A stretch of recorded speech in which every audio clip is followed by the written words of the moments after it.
Wellness check. Yes, we're here. We're okay. I know it's been a while since we've done a podcast, and I know that we promised an update after the first round, but, well, it didn't really go like we were expecting, and we just needed some time to heal our brains a little bit because what the fuck? They got swept? Really? Okay, we're going to talk about it. I know it's the third round, and it's June 23rd, and we probably could have done this weeks ago, but we needed some time. We needed to breathe. We needed to relax a little bit. And now here we are, weeks later, trying to make sense of what that Oilers season was, whatever that playoff run, quote unquote run, was. And where do we go from here? What does the 2021-22 season look like for the Edmonton Oilers? It's the postseason wrap-up. Far earlier than we wanted, but a little later than we should have on the Oilers YYC podcast.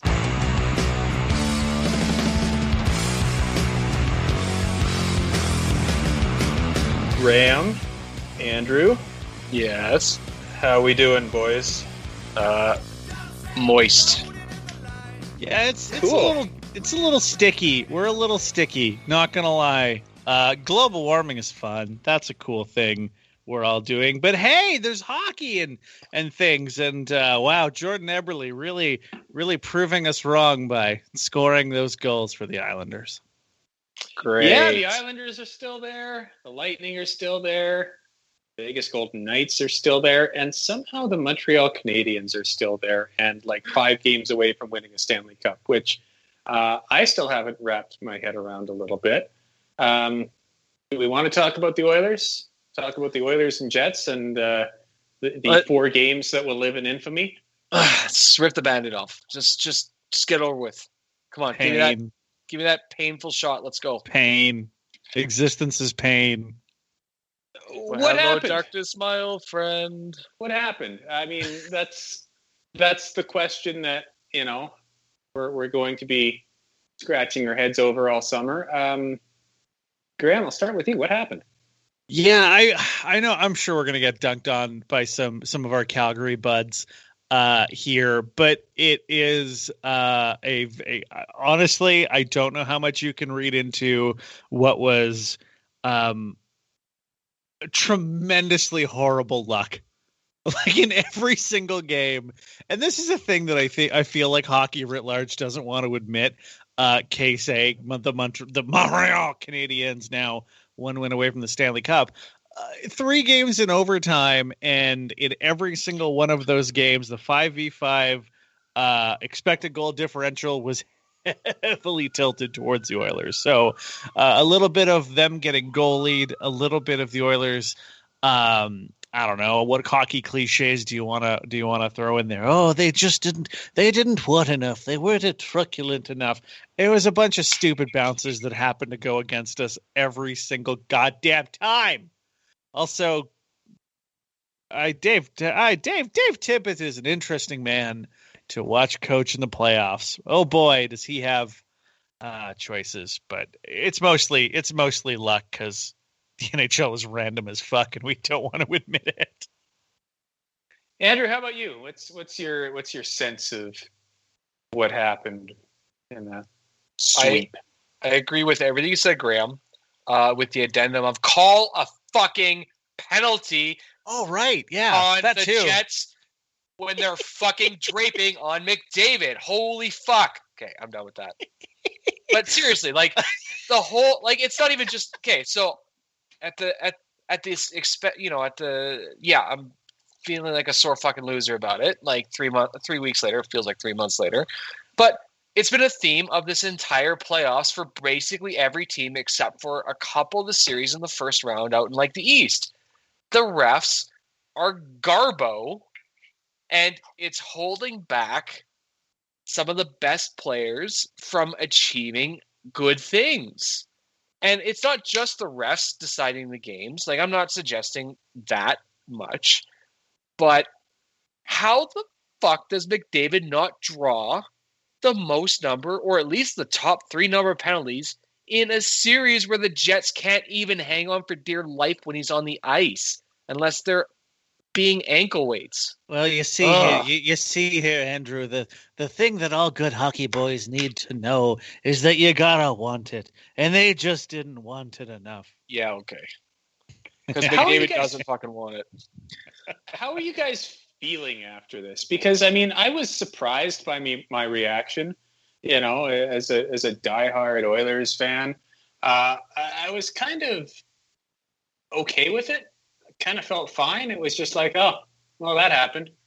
Like maybe the run didn't last long enough to actually be a thing, and we didn't lose anything. And it was like, oh, okay, well, I'll have more time on my hands, and I'll spend less money on beer. Yeah, I didn't break the bank on bills. Like At the Pig it and just Duke. felt like it was. Oh, okay, it's not our year. At least we don't have to suffer through, you know, any sort of run that gets our hopes up, and then we're sort of crushed after. It's like, all right, next year. Am I alone in that?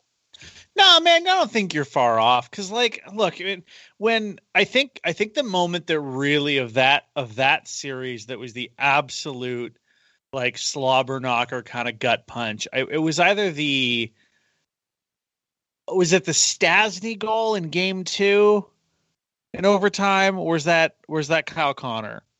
Stasny was Game 2. Yeah, so like that was the one that was the absolute gut punch, and the Ehlers goal the next game like obviously sucked. Or Ehlers, I like distinctly remember that game. I overreacted, even though it ended up being correct. Like that's the series. That was my reaction. I remember Greg be like, "Get a life, loser. That's not it." And then we were swept. I think I said, "Okay, calm down there, Super Chief." Let's Hey, be honest. Look. Nobody's posting records. It's just he said. Oh, she says said, the he said, guy he that said. just posted. Oh, okay. You sound like that guy that writes, "Ugh, who cares?" on an article on Facebook. Oh, come Good on. That's job. that's rude. Okay, I am not that person. Well, the shoe fits. No, It's because I was right. Well, here's the thing. Like you mentioned, Graham, like Dave Tippett, and if there's anything that bugs me about how this whole thing went down, it was the decision making on Tippett's part in terms of who he used in the lineup when he used those players in the lineup. You know, Game 1 they come out flat. You know, they still have a shot. You know, they game was tied going into the third, right? Like they have this shot, and then they sort of fall apart when the depth scoring doesn't come through. And Dominic Toninato or whatever scores for the Jets. You know, that was a disappointing game, made even more so by the fact that this was the game you had to win at home without Dubois and Ehlers in the lineup. Like they got suffocated, and it didn't work. And my first thought after that game was they got to get faster. There are other guys in the lineup on the roster at large that they can put in. Get faster, get quicker, you know, beat this trap with speed. And he kept the same lineup.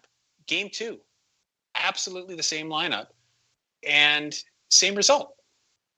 Game 3 finally makes the changes, and they're playing better. It was their best start to a game in the entire series, and they have a world-class collapse. And then you're down 3-0, and the series is over at that point because they're not going to win 4 straight. I'll be honest. Circumstance. I'll be honest. I totally forgot about the collapse until this exact moment. So, thanks, Dave. Yeah, Sorry. we're just peeling off like old crusty scabbed over bandages left and right tonight. It's like mid-June Festivus right now. We're just getting it all out. But I mean, like, there were some weird decisions, right? Like, Oh, absolutely. Why would you break up just in the bottom 6? Why would you break up Shore, Kara, Archibald? That line was working well. You didn't. Well, need hey, to split come on. Shore is coming back, obviously, which is terrible. Are we going to rip It's that over. bandit off now? Like, come on. No, Let's. Devin Shore is going to sewer this team. Like, what he did in the playoffs was an obvious case in point. He is a below replacement level player, which is, I guess, this is not a bit. That's an actual, probably true fact. He is an ECHL quality player, and Ken Holland has ruined this hockey team over $850,000. Yeah, league minimum player, and he's the problem. Yeah, I just don't understand some of the decision making. I think that a lot of the animosity towards Ken Holland right now is a little silly, because I think that Holland did give Dave Tippett the players that he could use to win, and his deployment was questionable at best, and may have failed the team. That's if you're looking to point a finger, and maybe there's no fingers to point, maybe it's just luck, as you say, Graham. But some just weird choices when it came to who was in the lineup and who wasn't. I mean, Kulikov, I had zero time for Kulikov. I thought Chris Russell, by the time he finally got in, showed that he was a better option than Dmitry Kulikov was. The Cowboy wasn't bad. Cowboy wasn't bad at all. He wasn't bad. He had a good season. And I like this too. I will. I can't believe we're saying this as us the point of the spear that was firmly affixed in Chris Russell's back for a number of years. Chris Russell was pretty good. Yeah, he's perfectly fine. And now he's going into a contract that is more than an ample haircut. Yeah, it's especially with the priorities that this team has. I mean, if you don't lose a guy like that at the expansion draft, then I'm happy to keep him for another year. I to go back to something you touched on a little bit there earlier, Dave. Like, this series, I didn't feel devastated by it. Last year when we lost to the Blackhawks, I was like, are you kidding me? That to me was much more of an existential crisis than this year. Because things kind of came back right in the middle of the pandemic. Had absolutely no business losing to that team. At least the Jets were better than a 500 team, and they had the pieces that, we talked about it before the series. Like, if things go right, the Jets are in this series, and guess what? Literally we could have made a checklist and had could Winnipeg win this series? Yes, no. Every single box in the yes column was checked for Winnipeg to win that series, and that's why they swept. To me, it's and we were kind of dunking on their D too in our last podcast, prior to the series, and Logan Stanley's good. I hate to say it, because going into this series, I mean, I thought he stunk, but he had the series of his life, and it worked out, and then it didn't, and then that team completely just ran out of gas and ran head first into whatever the juggernaut Montreal Canadiens. Yeah. So it's like whatever. Christ. Whatever. Like a crazy year, a weird year. And I'll say this: the one thing that really stuck with me was the post-series media availabilities, when these guys had sort of cleaned out their locker, and you could tell they were not happy. They were angry. They weren't despondent, but they were sort of annoyed with the whole situation.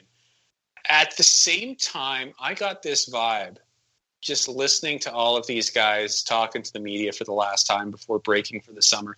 I got the vibe that it was almost like a weight had been lifted off of them. Not that I'm talking about pressure, but I'm just talking about the day-to-day grind of trying to manage this COVID season, where you can't do anything. You fly to Ottawa, you go straight from the airport to the hotel. You sit there in the hotel room. You go to the rink, you play the game, you go back to the hotel, you sit there, you go back to the rink, you play again, you fly back. And you've had 20 nose swabs in between. You can't do anything. You can't, Mike Smith talked earlier in the season about how he was deliberately staying apart from his kids because he didn't want them to get him sick, or vice versa. We can't forget that this was a pandemic season, 0 fans in the stands. in this entire country. So they didn't play in front of a single fan except for the guy in the fucking seltzer costume in Winnipeg. Hey, he worked hard, man. He did his best. That tiny little True North. That was brilliant. That was all people were talking about for most of the first part of that series. He was the MVP of the series. But yeah, I just feel like you could tell that these guys were kind of happy to put this in the rearview mirror just because of just the mental grind of being a professional hockey player in a pandemic. And I can't say that I blame them. And you can come back in October, you get a couple extra weeks of rest that you wouldn't get otherwise by being swept. You come back in October and you crush it in front of 18,000 fans for your home opener when, you can kind of get things back to normal. Like I was actually kind of encouraged by just the verbal, the body language, everything I saw from the Oilers, especially, and we'll get to this part, especially when you compare them to the shell-shocked, almost in tears Toronto Maple Leafs at their post-season availability, who just looked like just emotionally shattered children. The Oilers as a group, as a collective, kind of had that, well, didn't work. We didn't win the cup this year. Fuck it. Let's plow ahead and focus on next year. And that's where it gives me some hope. Oh yeah, and I think that's super fair. But I mean, we even said at the beginning of this season, I was going back through our old episodes, and I found out at the start of the season saying, "Hey, this is going to be a weird as fuck year. The Canadian Division probably sucks. Let's try to make hay. But like, if we can't make it, well, shit.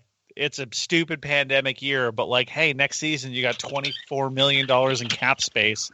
Like, let's get spicy, right? Let's make something fun out of it. So, now for us, like it's officially the funnest time of year to be a hockey fan is off season because you get to build the team on paper. And, that in and of itself is really, really exciting when you have, when we don't know what's happening with Nuge.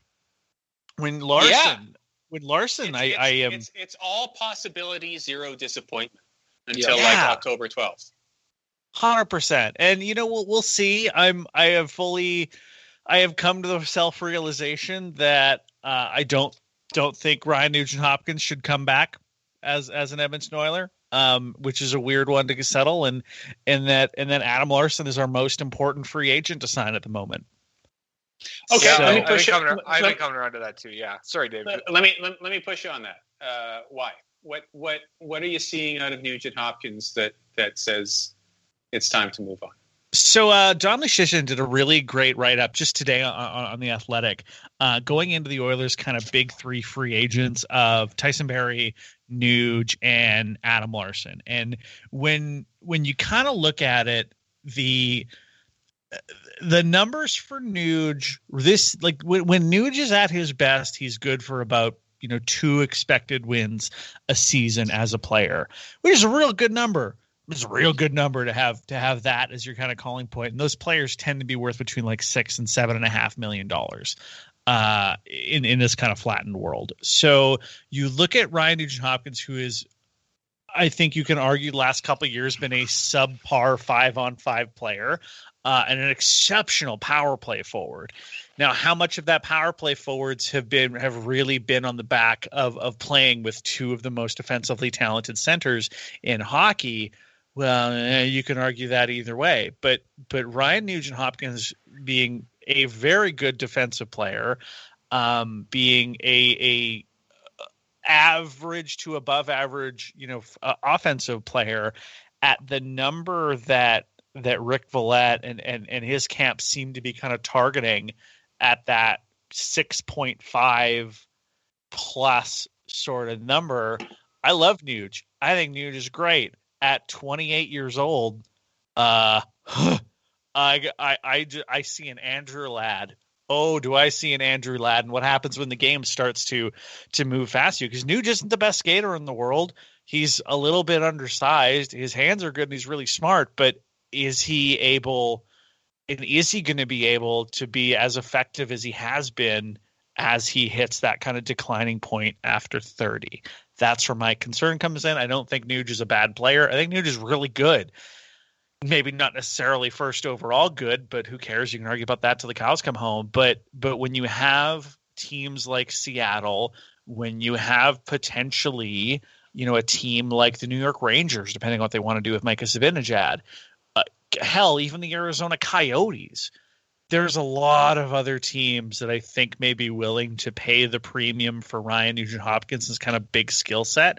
And I don't know for the long-term success of this team that the Oilers can do it. If you can take in Nuge at 5 years at 5.75, okay, all right, I got time for that. If you're taking Nuge at 6x6, back away and let someone else make that call. Yeah, but here's where I push back on that, because if you said we could get Nuge at the same price for a contract extension as his free agent year approaches, if you could say that before the season started, we take it in a heartbeat. And but we have more data now. But the question becomes, how much faith do you put in a weird pandemic year? He was a great last year, dude. He was nearly a point per game player last year. I actually just looked. I'm fine with 6. You know what I mean? Like I'm. Yeah, he was 61 points. Sorry, he was 61 points in 65 games before the pandemic stopped play. And then when he came back, he had a good playoffs too, right? Yeah, 8 points in 4 games. Yeah. I don't know, man. I like the idea of bringing him back, even at 6. And I can't discount the fact too that there was some mentions made of him being part of the core of the team, especially coming from McDavid in that same post-season availability. Do you risk if 97 says I want Nugent Hopkins back, then it's happening.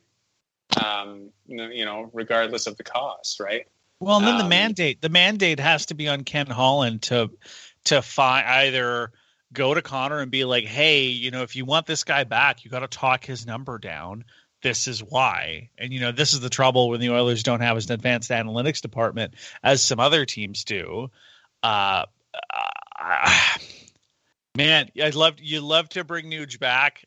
It's that 6th year that really concerns me. And yeah, that only puts him to, 34 years old. But I think a lot of teams have been burnt. The Edmonton Oilers being one of them. I mean, Nuge is the same age that Milan Lucic was when he signed his big deal, and they're vastly different players. And you can put all that in, but man, there's just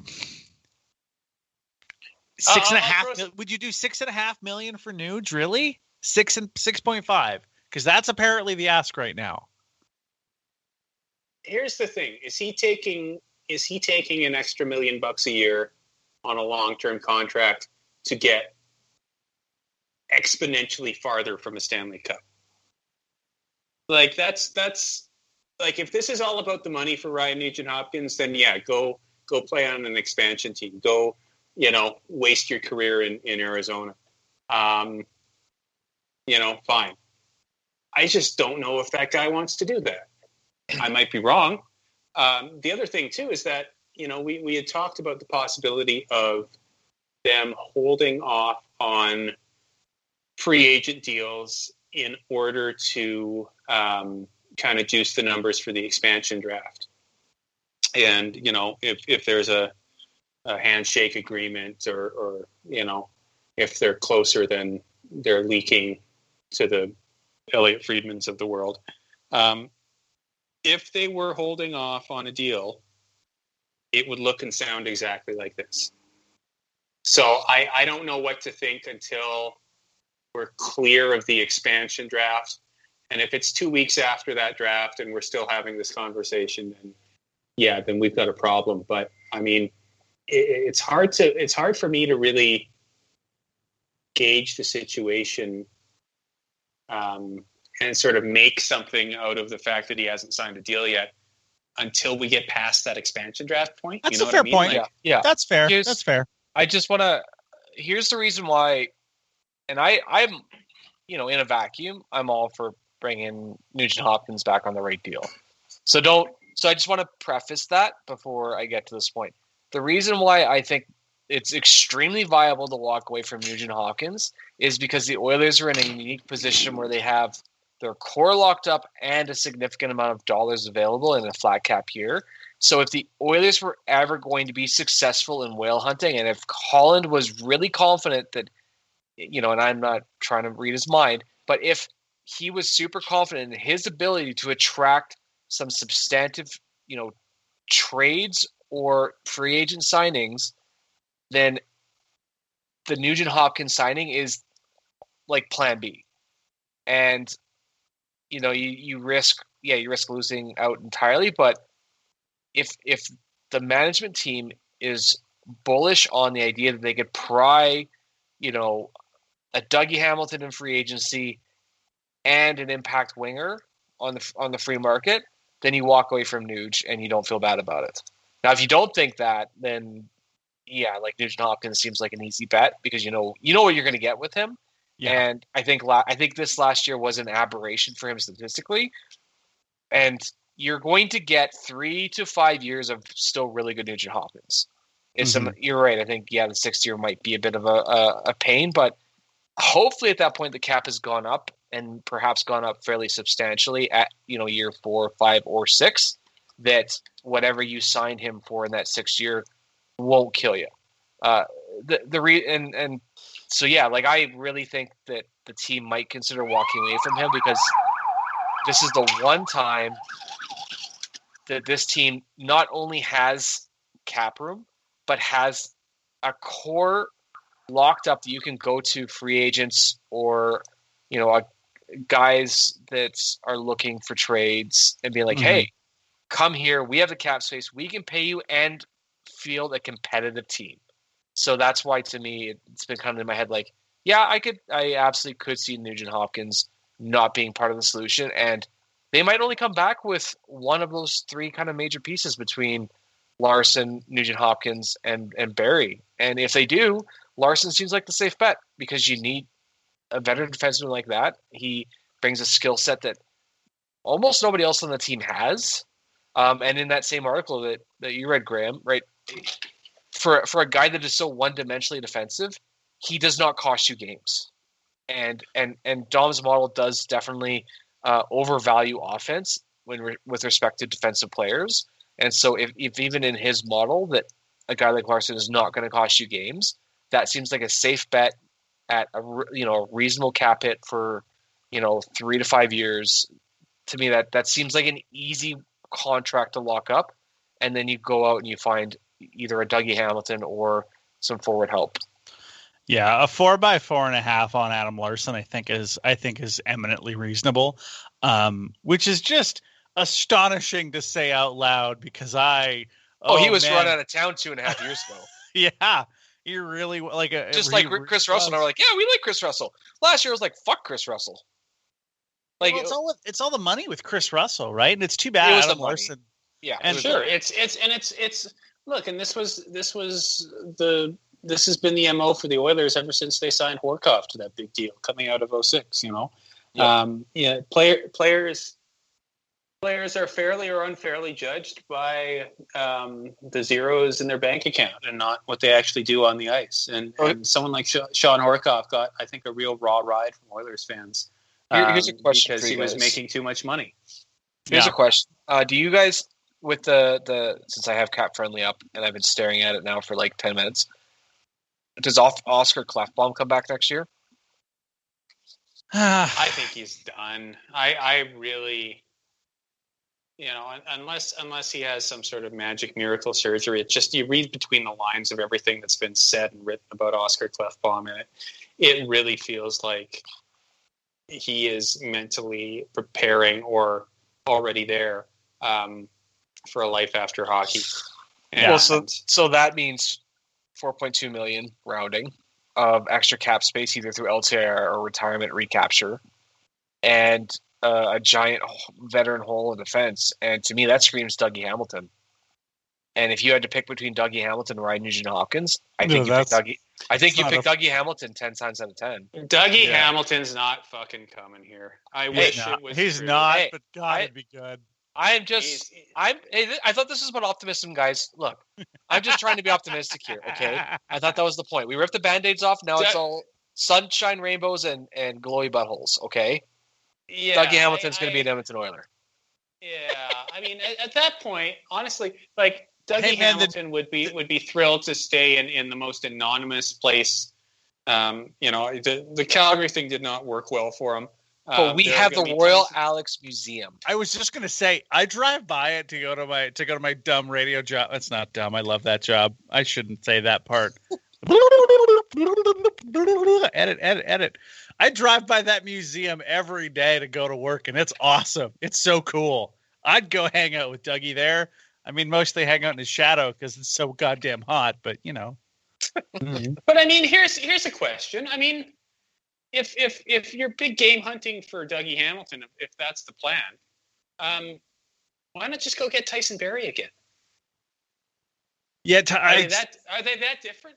Yes, yeah, absolutely. Dougie Hamilton is a much more well-rounded player, and you still get the same point production. Yeah, Dougie Hamilton is an above-average offensive producing player, or a elite level offensive defenseman, and an above-average defender. Whereas Tyson Barrie is a above-average to borderline elite level offensive player who is below average defensively. But that's why, like, if Clefbaum's coming back, maybe you can find a way to make Barrie fit into the system and be a little lower on the depth chart, and you're not hurt by that because Clefbaum is perfectly capable of both ends.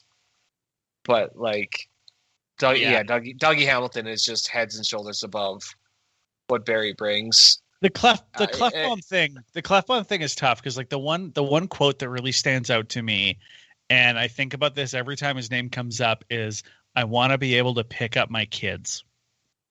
And he is what, 28 years old, 29? Yeah, 27.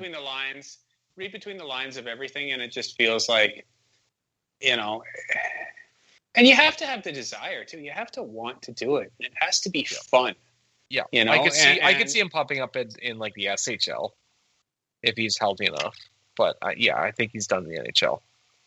Yeah, it sucks, but I think it's true. So you immediately have to go out and find a left shot defenseman to hopefully fill that role in some way, shape, or form. Whether you want to go Nurse, a guy like Chris Russell as your third pairing. Broberg's probably a couple years away still, so you do still need to find someone that can fill some space up on the left-hand side. That's probably something that has to come through trade, because you only have a few limited slots to kind of fill with some free agent stuff. And I mean, God, someone's going to be dumb enough to give Jamie Alexiak $5 million. That's going to be. It's going to be the Oilers. It's going to be the Oilers. I mean, there's one Dougie guy, Hamilton, but it's going to be Alexiak. There's one guy that I think fits a little bit better, and I don't think has the same amount of risk that a guy like Jamie Alexiak does. I'm going to throw the name Mike Riley at you, who was way better than he had any business being a really solid pair with Artem Zub for the Ottawa Senators. Yeah. 28 years old, low cap hit. His numbers are probably going to be diminished by being on a bad team, and he was quality for the Senators. Oh yeah, and then he went over to Boston and actually showed quite well. Although that Boston team would have gone on a much longer run if the wheels just hadn't fallen off their defense, because they just could not ice 6 healthy defensemen to save their lives. And Mike, I mean, if you're looking for some cap savings and competent players because you're really whale hunting, Mike Riley all day, every day. Bring him in. Great depth guy that you're just not gonna have a complaint about, and is still gonna come in cheap despite playing quite well for Boston down the stretch and in the playoffs. Yeah.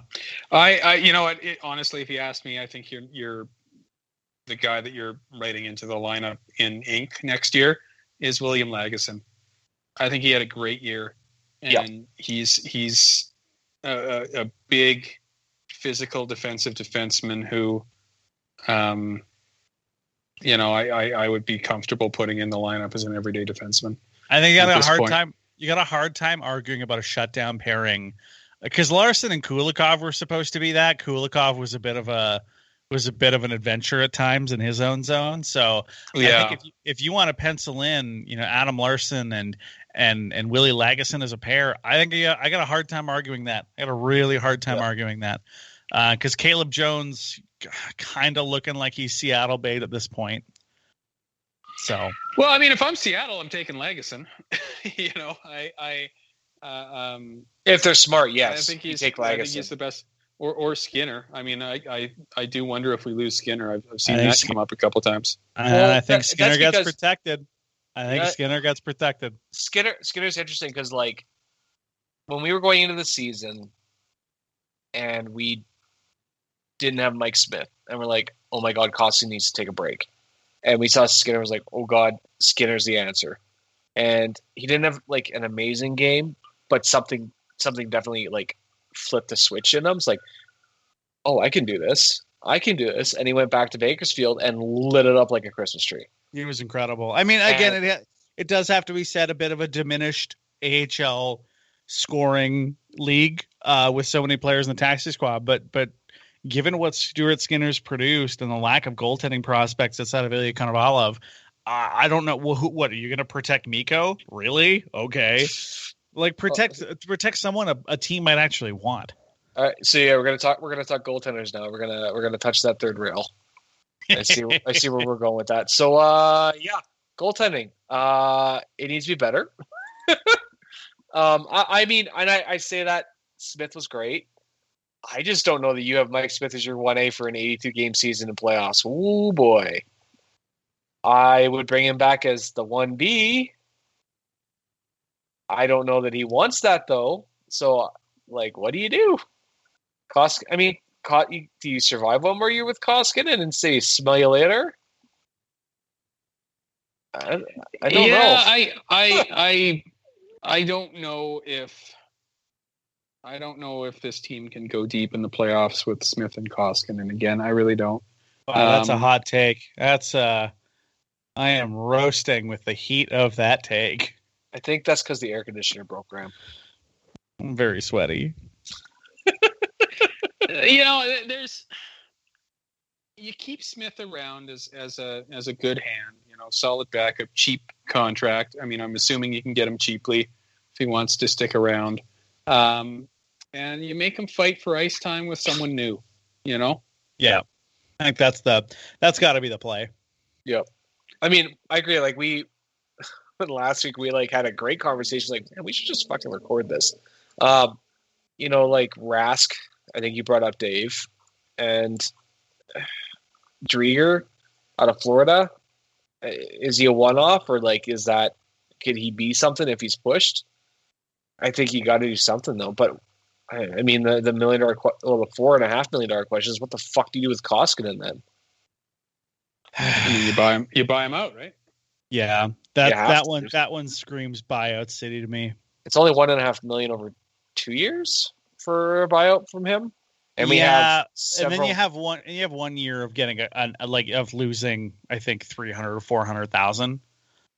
Oh, right. There's a bit of that cap recapture.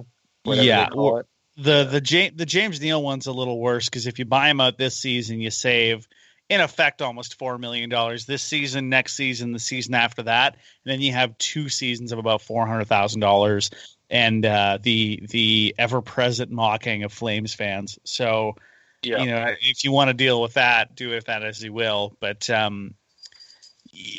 James Neal, man, when he was playing, I think you're gonna. I don't think you can bring back Alex Chase on. I don't know if I see that role for that player, and he had a good year, 11 goals. I think you only have one of those type of players, a Neal or a Chase on, that you don't have both.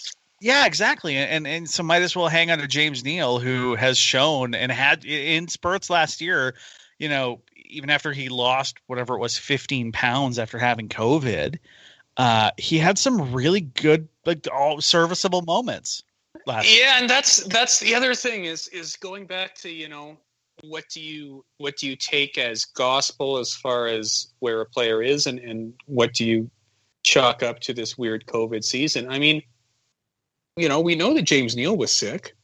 We don't know. We really don't know about players in the off season, before they had to report it. Yeah. The only reason we know that McDavid had COVID is because he released a statement. He could have kept that quiet. We wouldn't have known anything. I really do wonder how many guys did get sick over the summer and had to deal with, complications and concerns, stemming out of that, right? Like, there are so many question marks that we don't know in terms of what the fuck happened last season, in terms of where guys were physically and mentally. And, on ice performance is really our only metric to determine, where a player is at. And sometimes that can be deceiving because you don't know any of the sort of alternate factors that go into a guy's season. And Koskinen, same deal, I'm really cautious, or I would be really cautious in taking too much away from two things. A, just statistical results last season and just whether guys had an up or down year. And B, and this is what teams do every year when it comes to the playoffs, if we have a Montreal Islanders final, or if Vegas wins the cup, it's a copycat league, and GMs are going to be looking at those guys, those types of guys, just big, burly defensive players, and that market's going to get overheated for players like that, and it might open up some opportunities in terms of free agency for, the guy that's been thrown out is like Tomas Tatar, right? More offensive players that, didn't really have a chance to shine during the playoffs. So I do wonder about the decision making in the upcoming months for every NHL team, and just sort of which teams are going to find the diamonds in the rough, because I think there's going to be a ton of it, not just with free agency, but in the draft as well, because it's going to be the least scouted NHL draft in decades, right? So and it's one of those drafts where, and the draft is always where a ton of wheeling and dealing happens. So how many deals have been kind of percolating under the surface for months now that will kind of culminate into draft day handshakes? Oh, we're gonna see an explosion after the expansion draft is over. Oh boy! Well, because everyone's gonna be scrambling. Like, either you've re-signed your guy, or it's like, oh shit, right? I need to get something for this guy, or I managed to re-sign X, Y, and Z, and like, I got to move this guy, right? Like, it'll be interesting to see, especially in a flat cap, with players knowing they're not going to necessarily be able to go with truly like a highest bidder situation. Yeah. It'll be a lot more of what can you do for me outside of my contract. And that'll be situational things like, do you have a spot for me? Are you a contender or close enough to a contender? I can squint my eyes and see it. Are you a pretender? Are you offering the most money? Are you offering the most term? Like, it'll be more than that. Like, those conversations are obviously still going to happen, but if you might see some weird player movements based entirely on this, like a situation, like you assume Carolina, for instance, Carolina has like 3 perfectly competent goaltenders that are like all up for UFA status. What happens with 1 or 2 of those guys on the free agent market? What happens, outside of goaltending with a guy like Taylor Hall, who obviously wants to be in Boston but there's only so many dollars available to Boston, only so many dollars available to everybody else. So it's like, what does he decide, right? What does he decide when it comes down to, the week of free agency? Does something radically swing his opinion? Because he quickly realizes that he's not going to get the payday he thought he was going to get. And so how does he square that circle? So it'll be really interesting to see kind of what comes out. And the Oilers are in a much better situation than a lot of other teams in that regard. So I think Holland is going to earn his paycheck, or we're going to be wanting to put him one foot out the door in a real hurry come August 1st, I guess, for lack of a way to put it, once the dust settles. I would, if I'm betting on it right now, I'm going to say both Nugent Hopkins and Larson come back. Barry, not so much. And probably a relatively conservative approach in terms of other additions. Maybe one or two. Oh, come on. They're going to... the one that just drives me up the wall is I don't know what it is. I just feel it in the air. Zach Hyman is going to get like 6.3. Oh, no. For 7 years. Here's the thing with Hyman, though. I mean, watching more Leafs games than I've ever had before in my life in a given season, he's really good. Like, he's a really good hockey player. And it wouldn't upset me if Zach Hyman was the guy that, was the big fish. The Leafs are going to miss that guy if they can't find a way to bring him back. I mean, who is he though? Is he closer to a Josh Anderson at a 5.5? Is he Brendan Gallagher at a 6.5? Like they're going to use the Gallagher as the comparable for sure. But oh boy, man, I like Zach Hyman. I think he's awesome. There's just, I guess I get the oogly booglies. I get the ooglies with a guy like Zach Hyman. It kind of smells like a Lucic 2.0. Okay, here's the other question. Are we at a point with the Oilers where teams will, or players rather, will take a discount for the opportunity to play with McDavid or Draisaitl? I think if you're a scoring winger, specifically, put the puck in the fucking net on a one-timer. I think you would be. So Mike Hoffman to the Oilers E5. You heard it here first from Graham. Graham hey man, I am not putting words in his mouth. It is definitely Graham saying that. I got time for a Mike Hoffman. Couple years at like a low AAV. Here's what's going to happen though, is that if you're Ken Holland, your best bargaining chip is Tyson Barrie. Like, even if Tyson Barrie walks tomorrow and says, "Thanks, Oilers, I'm done. I'm going to go cash in," you now have a very crystal clear example of how you can make someone a lot of money on a short-term deal. You bring in a player, you bring in a winger or a defenseman or whatever, someone with offensive chops who might be undervalued on the current market, and your pitch is, you sign for cheap here for a year or two, get those numbers back where you think they should be, Mr. Offensive Winger, and by the time the cap lifts a little bit, you'll still be young enough to get a big long-term deal, and you'll get more money then than you would now. And you can use this as sort of a stopping point to rehabilitate your numbers and actually get back on track. And that's a compelling pitch for any winger who's had a down year.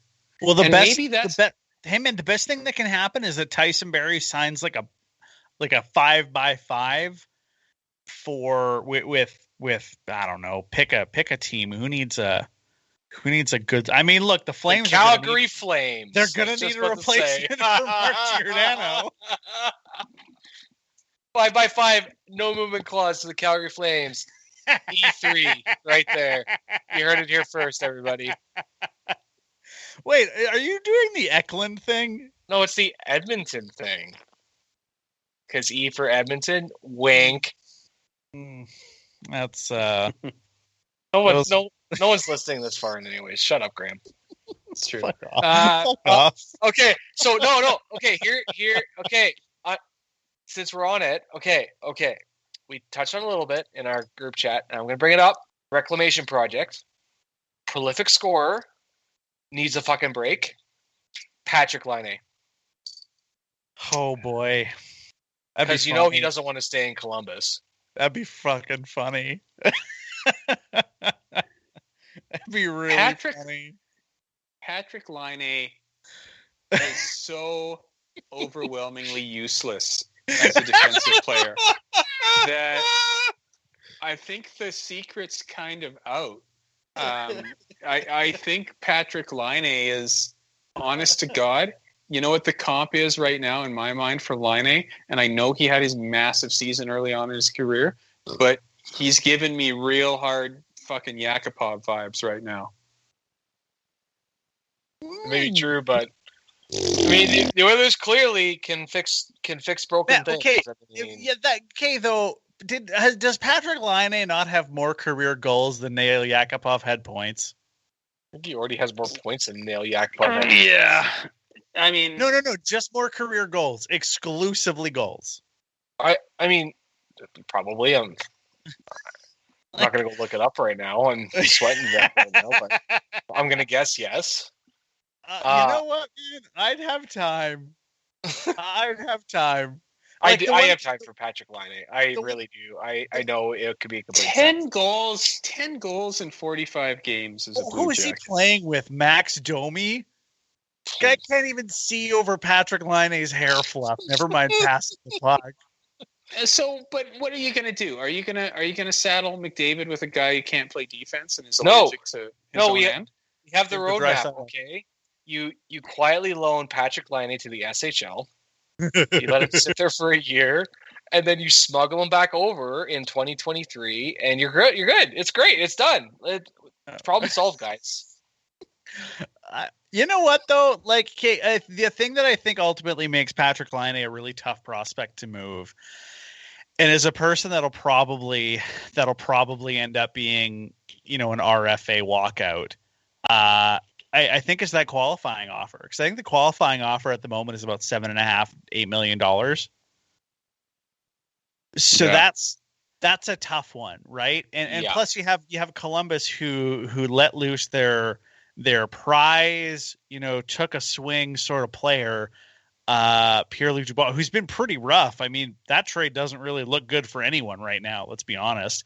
I mean, except for Jack Roslovic. Man, Jack Roslovic kicks ass. That guy fucking rules. I mean, I really believe that trade was for Jack Roslovic. It wasn't for those other two guys at this point. I mean, is Columbus really a hockey team at this point? Like, once Tortorella just pieces off into the wind, is there anything actually left of that team? No. Trade assets for Seth Jones. I don't want. I was originally like, Seth Jones. I don't want any more maggot shuds on this team. There's probably already too many of them. I mean, Zach Werenski fucking rules. He's awesome. Dude's great. I mean, sure. I mean, I just don't know what to make of Columbus as a team because, they exist. But Arizona seems like more of a franchise to them, and Arizona is where LTIR contracts go to die. Yeah, man, but you can. And I just don't know. You can get Connor Garland out of Arizona, so I get that. I mean, you can just. Oh, Alvin Ekman Larson is up. Does anyone want to take a flyer at that? Oh man, his stock has fallen so hard. Oof. Okay, so let's put that. Let's kind of jump off that Laine thing here.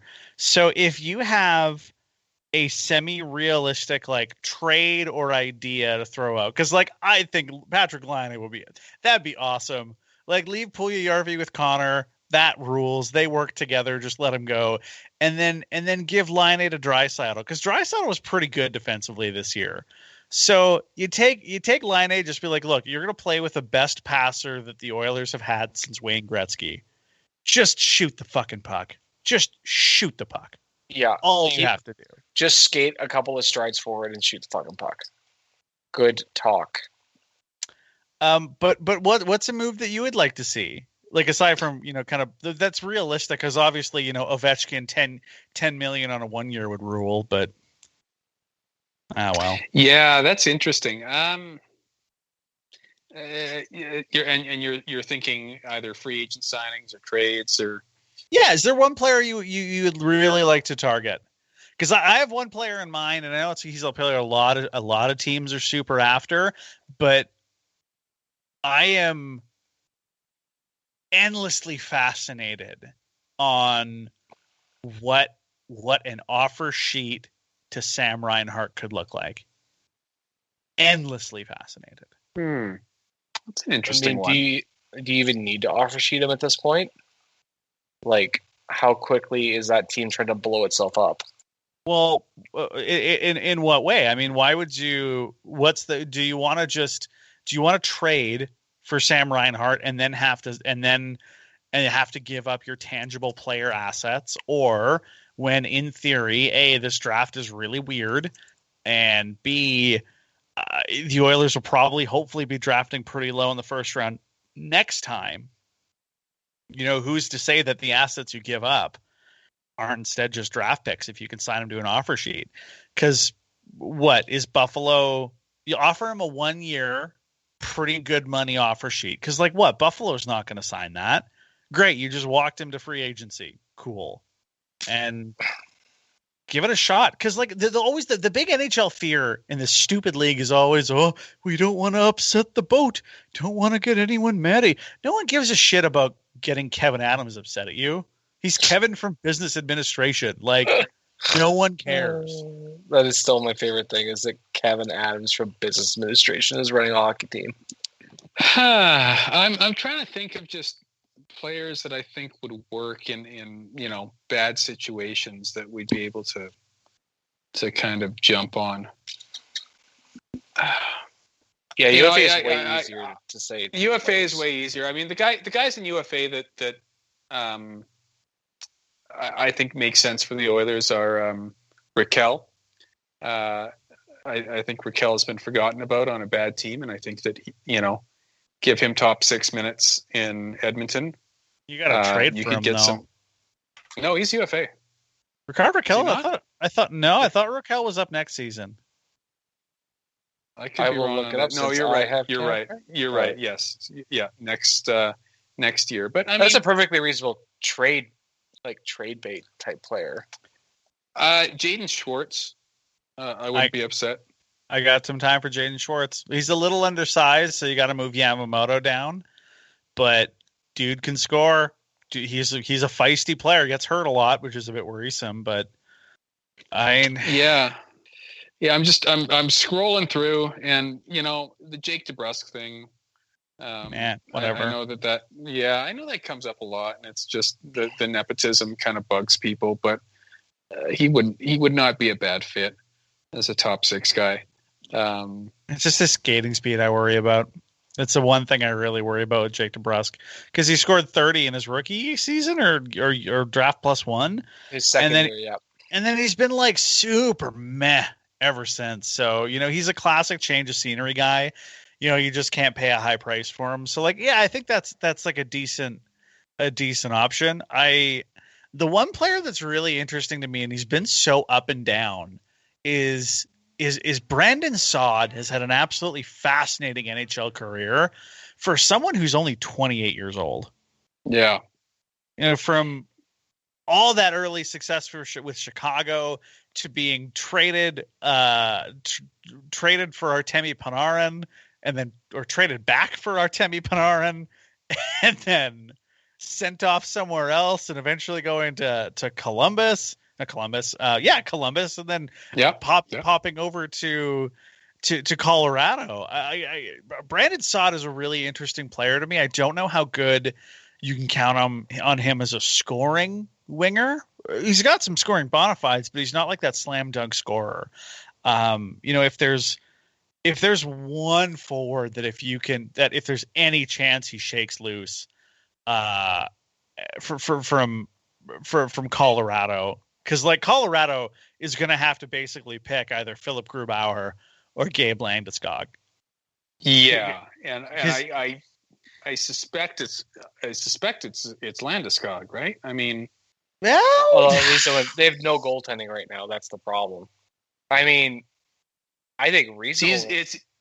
It's probably easier to replace Grubauer than it is Landeskog, though. I mean, you guys are captain, right? To be fair, there are lots of goaltenders hitting the market that could, if Colorado goes kind of like a Carolina type goaltending situation, oh yeah, they could eat. There's tons of goaltenders that could do that for them this year. I think Grubauer. I mean, in terms of reasonableness, Hoffman seems like the obvious target for like a Tyson Barrie type show me contract. Yeah. The baggage with him aside. You won't have to pay him much though. I know that's what I mean, right? He did not make a lot of friends in St. Louis, which is what the story was. So he doesn't seem to make friends anymore. He's like Kachuk without the fanfare. Here's one more name that I'll throw at you guys, and I just think that he may come cheap because he had a bad end to his year. Nazem Kadri. Well, that wouldn't be bad. I wouldn't hate that. Yeah, I wouldn't either. I wouldn't either. And he had a bad end to his year, and he was really hurt, and he kind of fell on his face when the spotlight was turned towards him. But healthy Nick Foligno at 33 is interesting. Ooh, I think it's an interesting thought. I wonder if that money is not, if you're not better spent on giving that money to Blake Coleman or Barclay Goodrow.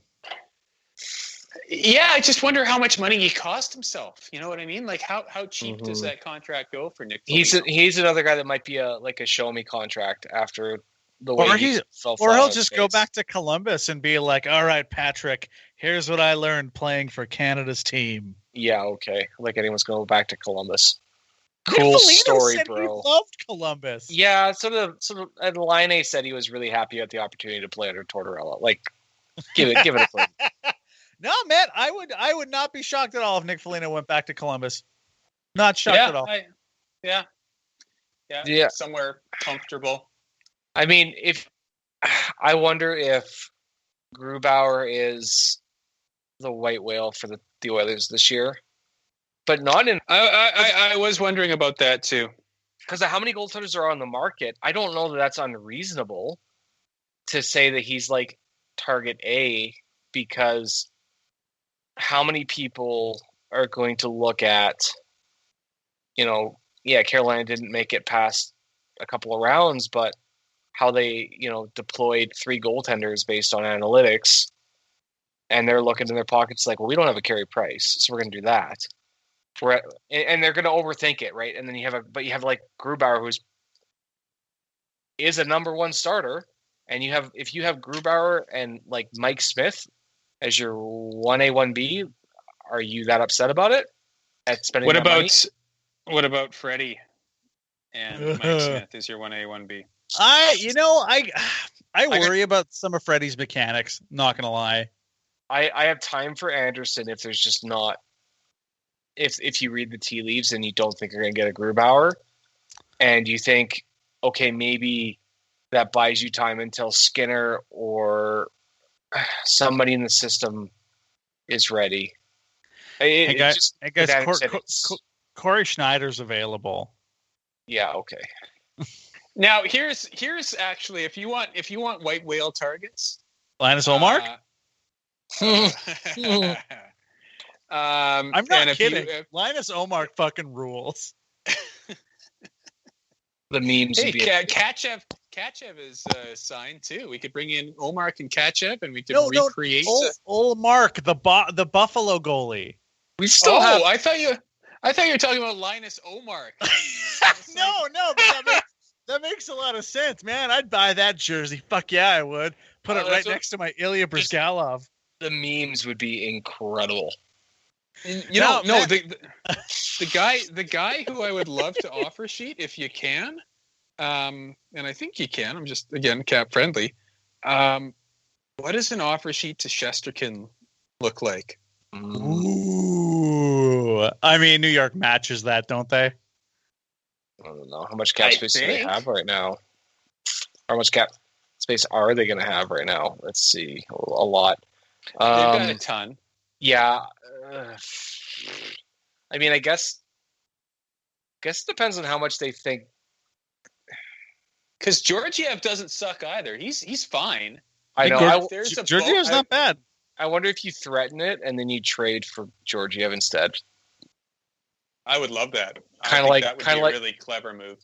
That'd be pretty funny. Well, if you don't trade us Georgiev for a reasonable package, we'll just offer sheet Shishkarin for a ridiculous amount, and good luck covering your dressing 20 players next year. There's a couple really interesting goalies here, though, that on the RFA lift specifically that I would have a lot of time for. UC Saros? I go back and forth on UC Saros. I have a feeling he's just like airplane. Like he's good. He's just. I feel like he's a no-go. He was dog shit at the beginning of last season, though. Oh my God, was he bad? So that one kind of worries me. The one that I think is really interesting is a guy out of Arizona by the name of Aiden Hill. Aiden Hill is kind of under the radar, and you can't bring him as that. That's if you can't find anything to go with Smith, and you need to totally blow up the goalie system. Something like that I think is fascinating. Honestly, from a goalie perspective, I really wonder how much Arizona will be willing to consider Darcy Kemper still. I would love Kemper. Would absolutely love Kemper out of as the 1A. Yeah, it would be. And there's so much chaos behind the scenes with that team too right now that maybe you can sneak in and do something crazy as far as an acquisition. I mean, let's just. When we sort of look at the totality of just all of the potential moves and everything like that, I mean, how different do you think this team is going to look next year? Because I'm leaning on the side of that the changes will more be sort of tweaks around the edges, but I could be really wrong on that. I think just a total surprisingly different, and maybe not. I'm not talking full overhaul. I'm not talking half-assed blow up like some teams go through, but when you look at the positions that need kind of immediate help and the actual amount of cap space the team has while being in a contender position, to me, that's a recipe for you're not going to see the core shook up, but I would not be surprised if there's a lot more action than people might consider. And that might, that might be like the first domino might be something like Nuge walks, like, what the hell? And then 6 other things happen. It's like, oh yeah, because they need the money for that.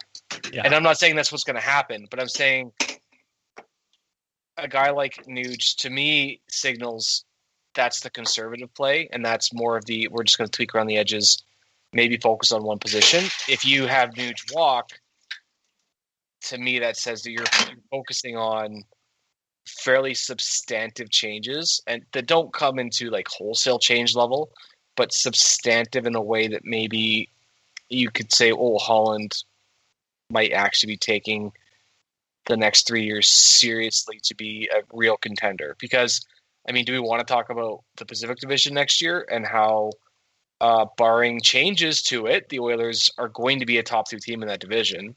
Yeah. And to me, that's the perfect with the cap space. And that situation going back into the Pacific with what you have to go up against, like, this might be the time to try and gun for home ice advantage. Oh, it has to be. It has to be. And you have McDavid and Draisaitl that if they are not in their prime, if they weren't in their prime this year, then it's next year. And for a couple years after that, you have the Flames uncertain where they are in their prospects. You have Vancouver, who could be very much out of the woods very soon. But they're also run by Jim Benning. Yeah, that's yeah. Hard to argue that one for sure. But you have a couple teams that could be up and comers here really quick. I mean, if the Anaheim Ducks or the LA Kings, make a play and pick up Jack Eichel, oh boy. The Kings are the only team I'm worried about on that list. and that's because they're already looking like they're ahead of schedule. But there's more than 2 playoff spots available for the Pacific Division, I think, unless like really the new Central becomes like really good. But the new the Central is going to be pretty good though. That's the thing. I mean, you're uncertain about how Winnipeg's going to do. Chicago's looking pretty okay, but you still have Minnesota, who, what a weird sentence that is. Like, Minnesota's pretty awesome. You still have St. Louis, who are right in there. I think you can make a pretty strong case for those wild card slots going to, any combination of St. Louis, Winnipeg, maybe Nashville, but they're such a weird team. Who even knows? So, in the Pacific Division, Vegas is probably number 1, Edmonton in there 2 or 3, and then I don't know if you can count on any other things. So I think now's the time where you got to make that move. Like I said, I'm only worried about LA in terms of that 1-2 spot. Because LA does seem to be ahead of schedule with the assets and the smarts to go, we'll just add Jack Eichel, and we still have a couple of guys in there just at the cusp of their prime to do something about it. But who knows what San Jose is, whatever they are. Calgary is, Anaheim is, right? Like, I can make fart sounds all night for the other teams because Seattle is obviously like the wild card. But if they're drafting in the expansion draft cheap to then go out and exploit teams, that might be more like a 2 or 3 year sort of like upswing versus Vegas being guns blazing out of the gate. So without knowing what Seattle is, I would put it Vegas, Oilers, and then LA, and then kind of everybody else. Okay, so on that note, is Ken Holland looking at his roster right now thinking, how do we beat the Vegas Golden Knights in 7 games? Is that his primary kind of thought? Yeah, I would say I think it might get past that. And if that's the case, is he looking for size? Probably, yeah. Especially on defense, I think it's the teams that are left are the teams that typically have some big boys left on their blue line.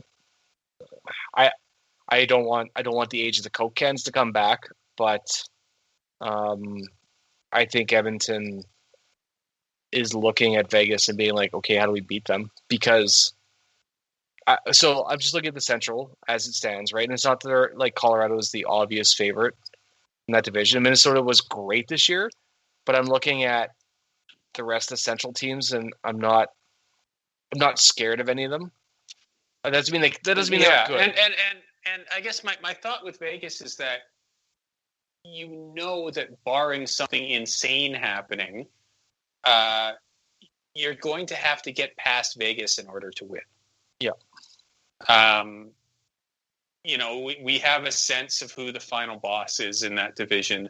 It's probably clearer with that division than it is with any other in the league.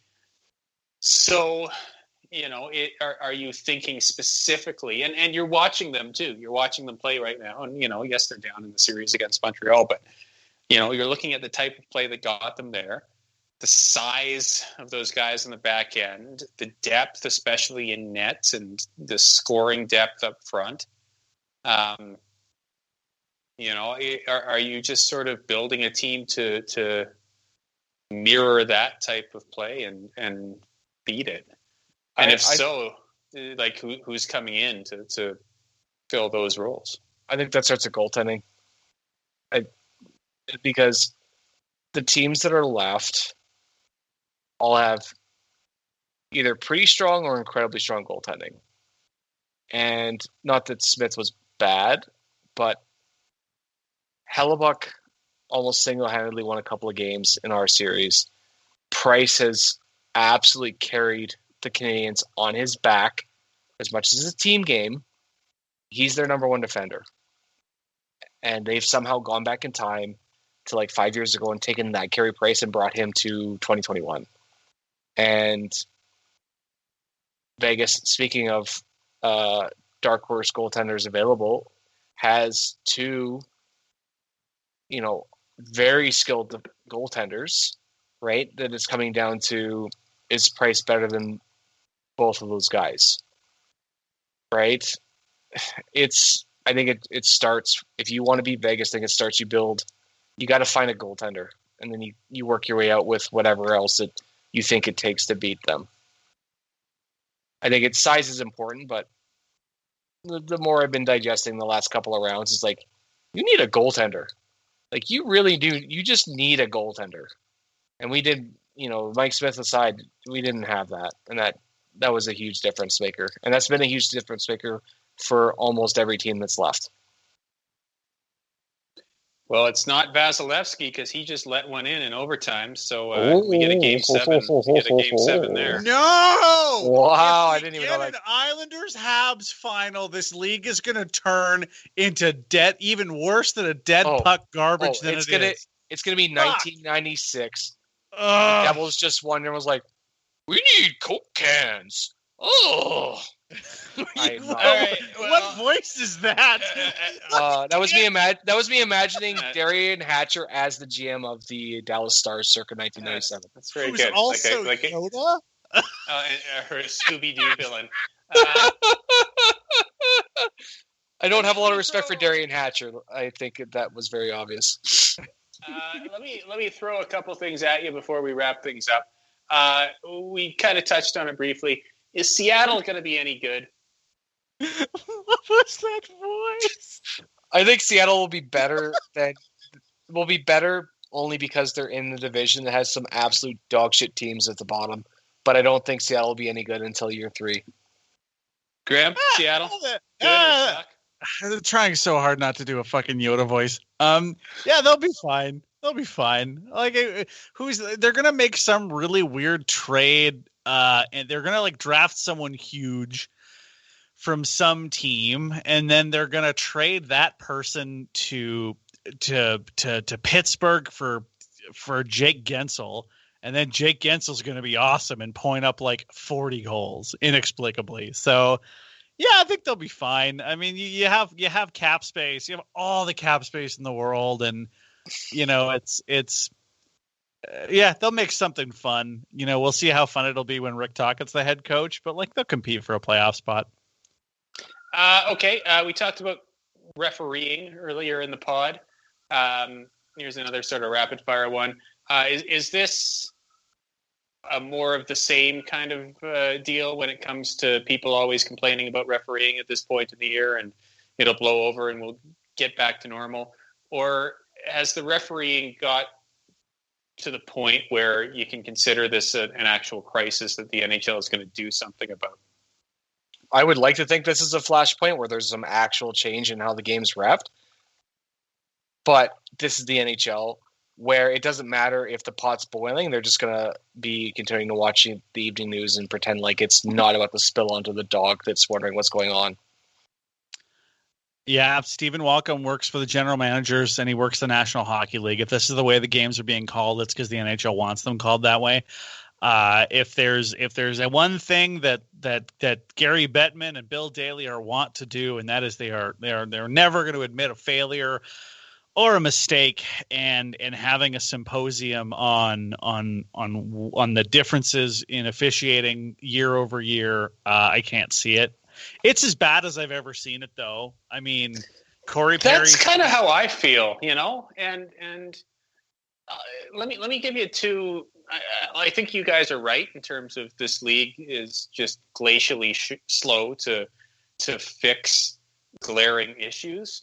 Let me give you two counterpoints that I think might actually lead to some potential change. First, that moment where Nick Suzuki's getting punched in the face and the ref is standing and looking directly at it and does not do anything in the name of game management, that is the peak of game management. That is game management taken to its... That happened to the Sedins too. It happened to Sedins too. We laughed about it at the time. It's like, oh, the Sedins better toughen up. We hate Vancouver. But Henrik had a point just sitting there getting fed by Marchand, who's giggling like it's low tide on a lobster farm. I don't know what metaphor that's supposed to mean, but Yeah. I don't know what that was supposed to be. I'm struggling because even here's a good example. So baseball, as hilariously bad as they've handled it, are at least trying to do something about the sticky substance issue with pitchers. And and now you've got pitchers whipping off their pants during games, which is amazing. I love it. I don't watch baseball ever, but I will tune in if every pitcher, every third inning has to have a freaking meltdown to see if they have any goop in the loop of their belt. I'm all for that. By the way, George Girardi asking the umps to check Max Scherzer is just a brilliant managerial move, because you know that Scherzer is insane and will have a meltdown whether it's legitimate or not. And it's you just ask one question and you just get instant temper tantrum from their starter. And, that can backfire because he's good when he's insane. But I just love that. Yeah, it's made baseball just stupidly entertaining right now. That's the thing. My point is they are trying to fix it. Football changes the rules every damn year because they say we have a mandate to protect our quarterbacks and we have a mandate to make the games exciting. So we're going to continue to change the rules. They have a mandate to make as much fucking money as possible, and they do that through gambling. And there was a piece in the Seattle Times from their new beat writer for the Kraken today, who has covered hockey and sports for a long time, and he says this is the worst I've ever seen it when it comes to officiating. And he also brings up the point that the lines in Vegas for the Knights-Habs series, even when that series was tied at 2, were still really weirdly on the side of the Vegas Golden Knights. And he thought that was suspicious. Now, when you have the new beat writer in your 32nd city, the new expansion franchise where you're trying to introduce all of these new fans to this great sport that you want them to spend gobs and gobs of money on, and your writer is musing and hinting at the fact that this shit might be fixed, that's a crisis for the league, in my opinion. Mm-hmm. And when you have people like that saying that out loud and it's getting printed in the daily newspaper in the new market that you're trying to build, you've got a problem. You've got a massive problem. Well, my one big hope here, and my one really big hope is when ESPN takes over, and you have on SportsCenter, you have Linda Cohen just viscerally tearing the league apart for the poor quality of their officiating or their lack of consistency in officiating, which I think is the thing I don't know if it's bad because it's inconsistent and it doesn't make sense. The NHL officials are at the top of their game. They are the elite of the elite of the elite, but the consistency is so bad that every single game looks like a Pee-wee death match, right? So when you have Stephen A. Smith and Linda Cohen in every bar in America lambasting your product for how bad and inconsistent it is, you want to talk about a referendum then. Sunlight is the best disinfectant, and the NHL will never have as much sunlight as it does beginning with that ESPN and that TNT deal. And, there was a moment in that Habs Knights game. You had two interesting things happen. You had Craig Simpson, who is the most vanilla color commentator in the history of hockey color commentators, actually losing his mind at how bad the officiating was. When it's Craig Simpson, that's something. And I had multiple people texting me whoa, Craig Simpson is actually saying this? This is a problem. Mm-hmm. And then you had, during the intermission, you had referee Ron come on and walk us through how his referee brain, which has been melted by the whole concept of game management over the decades in just every level of hockey, walk his brain through how that would work. And it was nonsensical. He was like, well, I wouldn't give him a penalty because I wanted to start the game with this penalty, but then I wanted to get to this penalty, and then at that point, maybe I would do this penalty. And it's no, that's not how penalties or fouls or anything should work in sport. If it's a penalty or a foul, you call it because that's what it is. and you know, you deal with the rest later.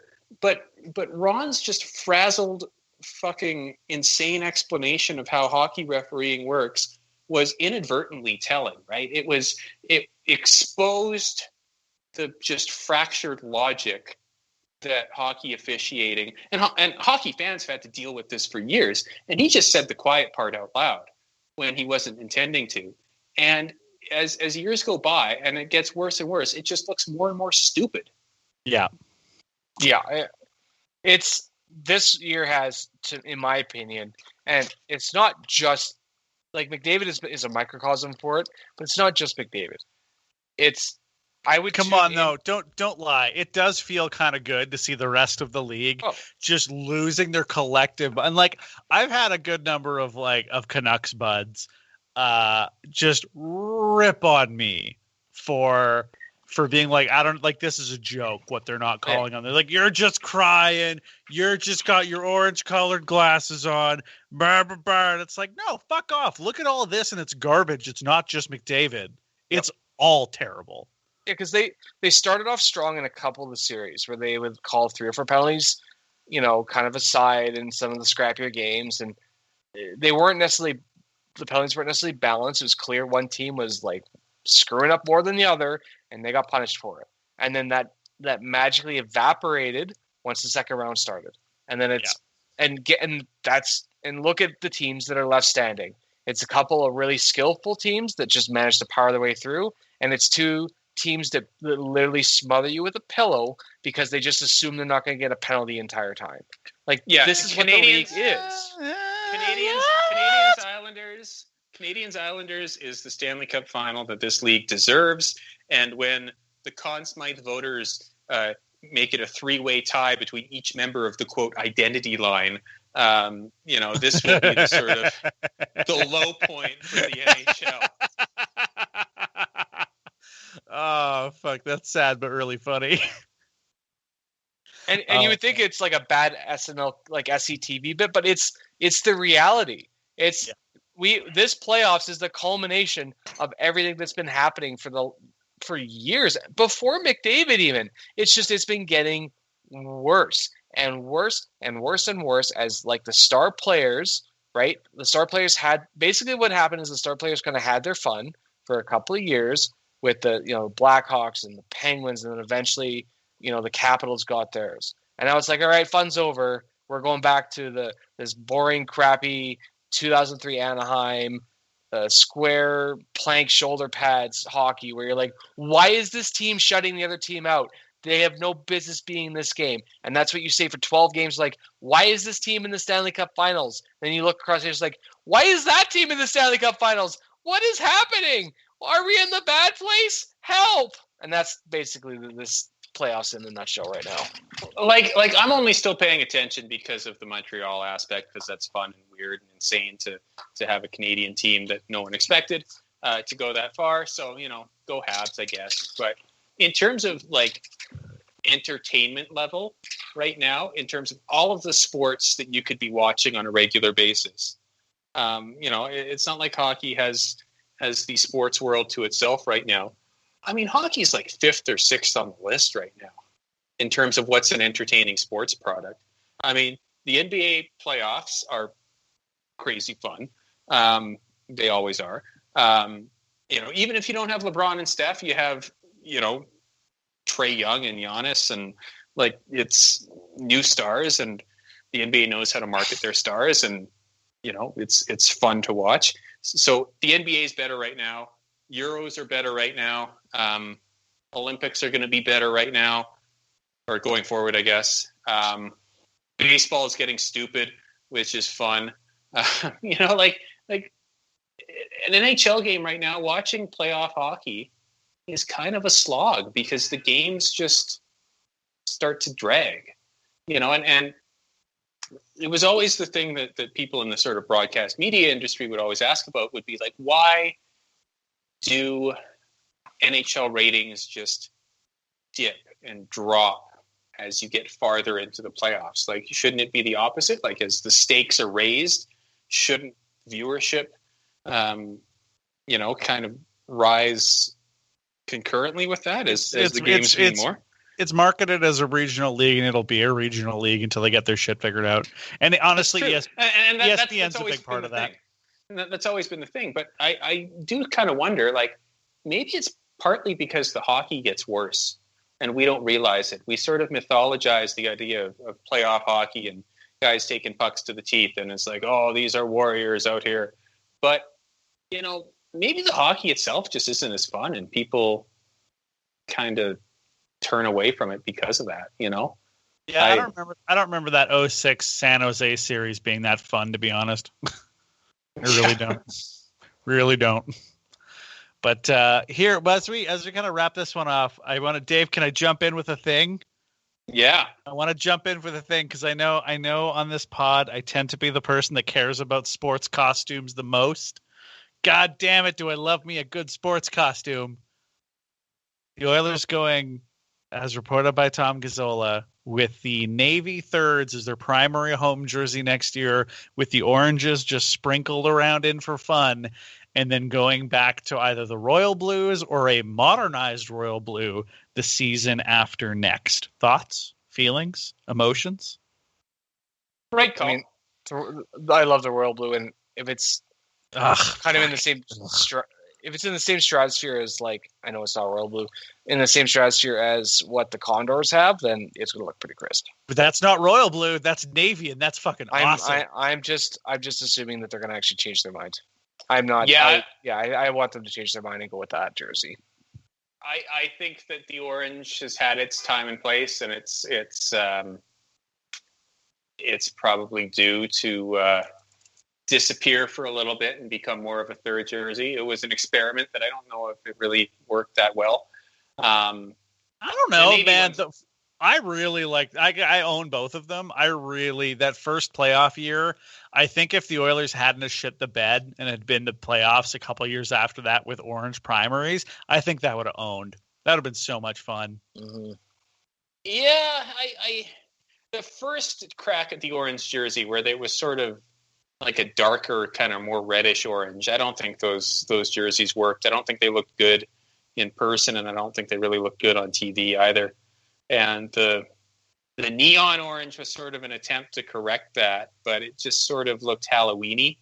The navy blue looks black on TV. That being said,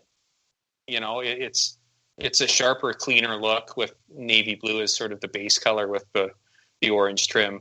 And yeah, I don't mind that at all as a primary home jersey. My big thing, and I'm going to go off on a thing here.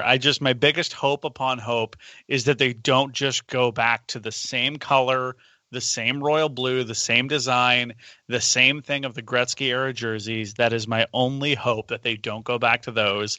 Because as someone who is, just a smidge under 30, all I think of when I think of those jerseys is Ilya Brizgalov in goal and Benoit Pouliot and just a array of Luke Gazdiks and just Decade of Darkness crap, where the only thing we had to be excited were was like, oh, hey, the orange and blues are back. I mean, sure, David Perron looked cool in one for that couple seasons. God, David Perron was good. He was so good in those shitty teams. And that's for me, that's all I think of. And that's all I can think of. Whereas if you go with that navy with those really sharp, bright orange shoulders, I think that look gets that timeless nature of the old Oilers jerseys and just zhuzhes it up a bit. So you're not going another royal blue jersey to throw onto the pile with Buffalo and New York and whatever. I would also say too that one of the other bits that came out with that, Jason Greger saying that the reverse retro is probably done because the players didn't like them apparently. Which I find weird. I wonder if that was the pants. The orange pants. Yeah, I wonder if it was the pants. Yeah, might have been. I liked them, but I mean, if they really don't, I mean, what do you do? Oh man, Sorry, go ahead. If they did a version of the reverse retros with orange shoulders, white base, and like the navy piping, I think, oh baby, I would buy 15 of those because those would be great. I feel like the orange on the road is is a nice little pop color point, and I think would look really, really, really sharp if you did orange shoulders and a navy trim. The other moneymaker for the Oilers that's still out there is going back to the sort of 2006 era jerseys and just copper and blue, and just bring them back as retros every once in a while. You know what? Don't even go copper. Don't even go. Swap the copper out with the orange. I think that'd look hot. That looks so good. Throw a little Todd McFarlane in there for funsies. Oof. I would buy an updated Todd McFarlane jersey. I'm not Hell yeah, dude. Let's be honest. We're going to buy whatever they sell us. We're dumb. Of course we are. We cheer for this team. Buddy, you're talking to a guy that spent almost $300 on Elks merchandise, so you're not wrong. You know what? I would love, like, the creativity in the NBA right now with their jerseys is just off the charts, and it's kind of fun. You know, you turn on a game and you're like, I don't know who's playing, but they look good. You know, I love it. I love the fact they do like series of jerseys all year and just don't give. I just like the NBA just doesn't care. They just do what they think they're going to sell and make a bunch of money, and they're like, "This is cool. We're just going to do it." You know how it works, eh? Like if you make the playoffs, I think it's the playoffs is the bar. You get to add another jersey to your rotation. Sorry. So what? That is awesome. So it's called I think it's called the Earned Edition, and teams that make the playoffs earn the right to add just a completely new jersey to their rotation. Holy shit! That is awesome. I'm just going to look that up so I make sure I didn't make that up. But on Wednesday, NBA released 16 new jerseys called Earned Edition. The season after advancing to the playoffs, the teams who made it get one of these special jerseys, hence the Earned title. Yeah. That fucking rules. And like one of the best things about the NBA jerseys too is that franchises get to put the number, like a little gold tag with however many championships they've won on the back. I think jazz like that is such a good FU to other teams, because man, it'd be funny to see McDavid line up next to Matthew Tkachuk with like 5 little oil drops or something on the rim of the pants. God, that'd be cool. Yeah. I said, the NBA just doesn't care. They don't care. They do what they think is cool, and if it doesn't work, they don't do it. And if it works, they just dive right in head first. Because they sell a fuckload of merchandise, and of course everybody wins. But like, to me, it's something as simple as like the Pelicans VP of whoever that was. I can't remember the title, so I apologize. She was so mad. And they caught it on live television, and we're just like, yeah, we're just gonna stick on her. Well, she's just like basically like, fuck, it's bullshit. And it's like, yes, that's awesome. Like the NBA just does stuff like that, and they just don't care, and the NHL just cares too much, and they just need to do what's good, and stop doing what's bad, and just try things like have competent refs in their games. But like cool jerseys and stuff too.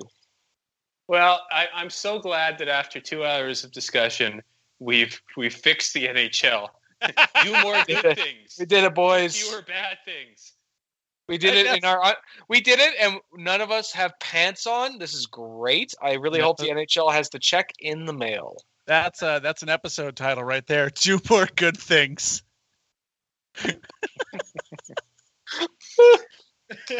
Speaking of good things, I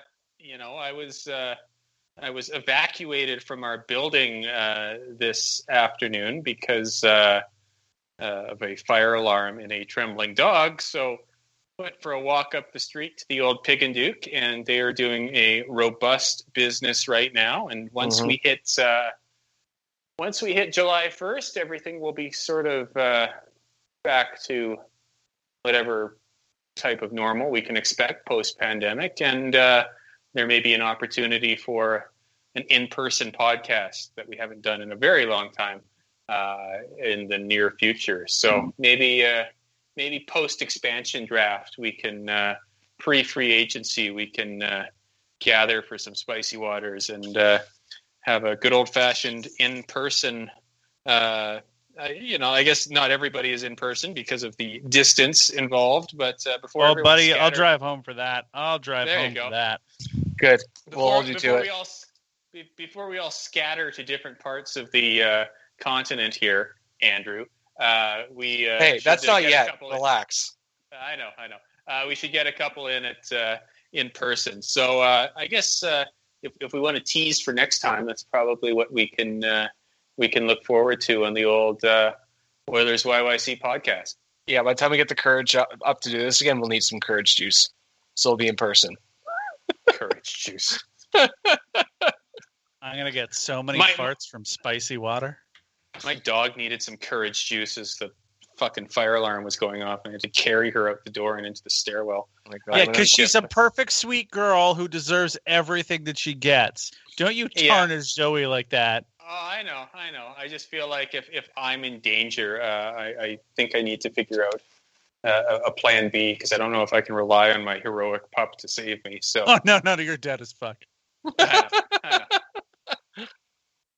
All right, gentlemen, this was a fun one. And, you know what? It's a bummer that the Oilers aren't battling for the Stanley Cup like we all kind of assumed they would, naively. But as you said earlier on, you guys both said, I mean, this is the fun time of the year, because it's all just hope.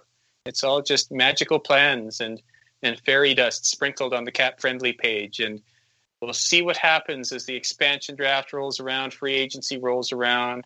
And the best part is that the Oilers never lose in the summer. It's great.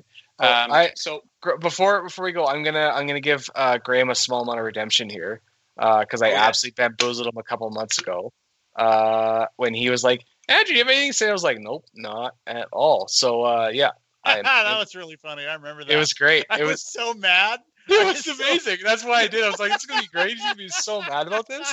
He's gonna be upsetty spaghetti at me for months. It's gonna stew deep inside, and I'm just gonna let it. I'm gonna let it ride until I absolutely can't not say something." So, yeah. So I'm having my first child in about a month and a half.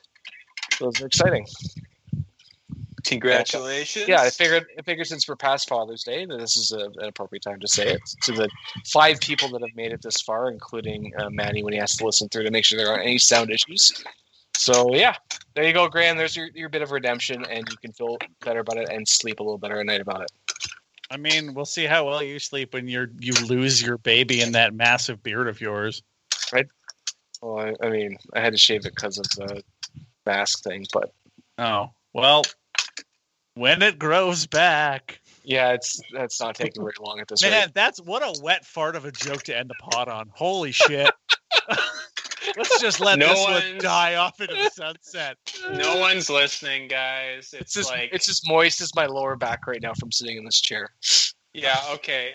We've used the phrase moist to open the podcast, and we'll use it to end the podcast. We're done now. It's a perfectly scrumptious way to bookend a podcast. Scrums for lessons. I was thinking cromulent. Truculent? Cromulent. What a perfectly cromulent word. We're going to cromulently leave you now as this podcast gets dumber and dumber with every passing second. So let's cut our losses before we really sink 6 feet under. We'll talk to you soon, maybe in person. Well, in person, you know what it means in podcast lingo. And this has been another edition of the Oilers YYC podcast. Moist.